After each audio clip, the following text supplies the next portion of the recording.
नमस्कार दोस्तों, पृथक विचार में आपका स्वागत है।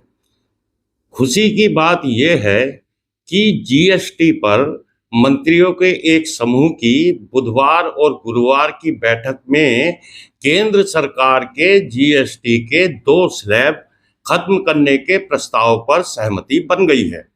यह लागू हो जाने के बाद जीएसटी का उच्चतम स्लैब अब केवल 18% रह जाएगा। प्रधानमंत्री नरेंद्र मोदी ने 15 अगस्त को लाल किले से अपने भाषण में कहा था कि इस दिवाली में देशवासियों को एक बड़ा तोहफा मिलने वाला है। पीएम मोदी ने कहा था, पिछले 8 साल से हमने जीएसटी में बहुत बड़ा सुधार किया है। पूरे देश में टैक्स के भार को कम किया है, टैक्स की व्यवस्थाओं को सरल किया है। 8 साल के बाद अब समय की मांग है कि हम इसकी समीक्षा करें। हमने एक उच्च स्तरीय कमेटी बनाकर इसका रिव्यू शुरू किया था। राज्यों से भी व्यापक विचार विमर्श किया गया था। पीएम मोदी ने दिवाली में दोहरी राहत की बात की है और टैक्स में भारी छूट देने का वादा किया है। तो आर्थिक विशेषज्ञ भी, अर्थशास्त्री भी अब इस बयान के बाद अपने अपने अनुमान लगा रहे हैं कि किन सेक्टर्स में आम लोगों को टैक्स में कौन सी बड़ी राहत मिल सकती है।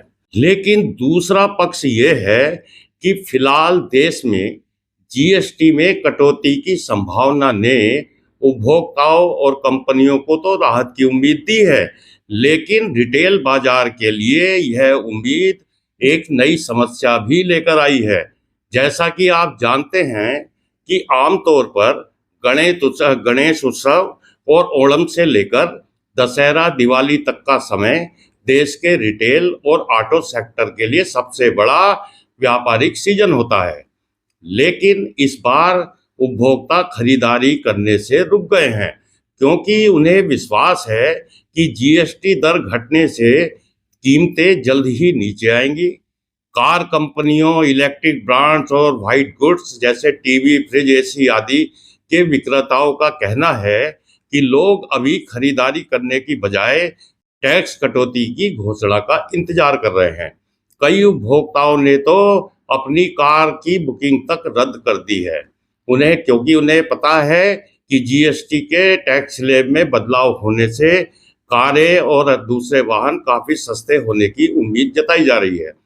ऑटोमोबाइल डीलरों का कहना है कि हमने भारी स्टॉक जमा किया हुआ है ताकि त्योहारी मांग को पूरा किया जा सके, लेकिन बिक्री ठप होने से इन्वेंट्री फाइनेंसिंग का बोझ बढ़ रहा है।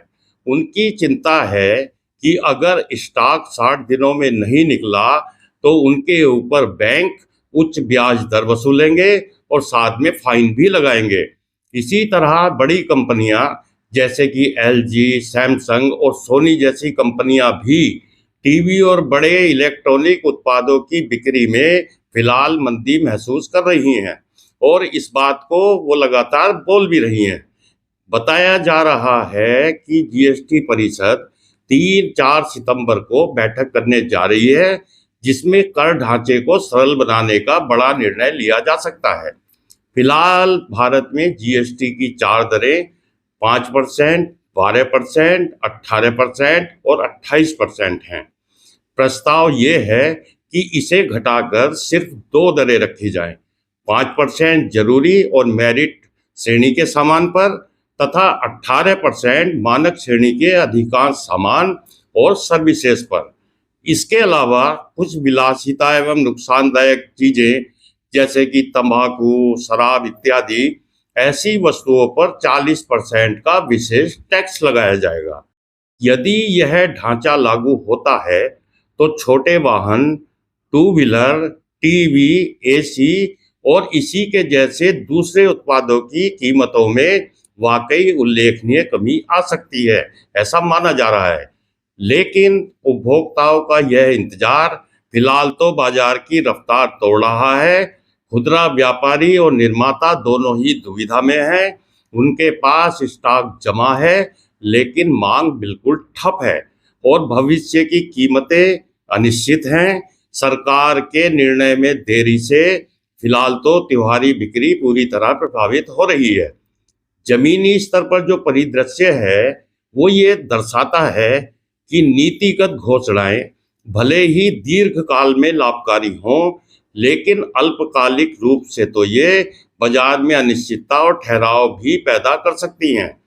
बहरहाल, जीएसटी दरों में कटौती निश्चित ही उपभोक्ताओं और उद्योग दोनों के लिए सकारात्मक होगी, लेकिन जब तक परिषद का अंतिम निर्णय नहीं आ जाता, तब तक बाजार वेट एंड वॉच की स्थिति में रहेगा। त्योहारों की रौनक और बिक्री की चहलकदमी इस बार सरकार की टैक्स नीति पर ही टिकी है, क्योंकि उपभोक्ता इंतजार कर रहे हैं कि सरकार इसको किस टैक्स स्लैब में डालती है और उसके बाद क्या कीमतें होती हैं। उसके इंतजार ने रिटेलर्स की बहुत चिंता को बढ़ा दिया है। तो फिलहाल इस वीडियो में इतना ही। दोस्तों, आपसे निवेदन है कि चैनल को सब्सक्राइब करें, वीडियो को लाइक करें और कमेंट भी जरूर करें। नमस्कार।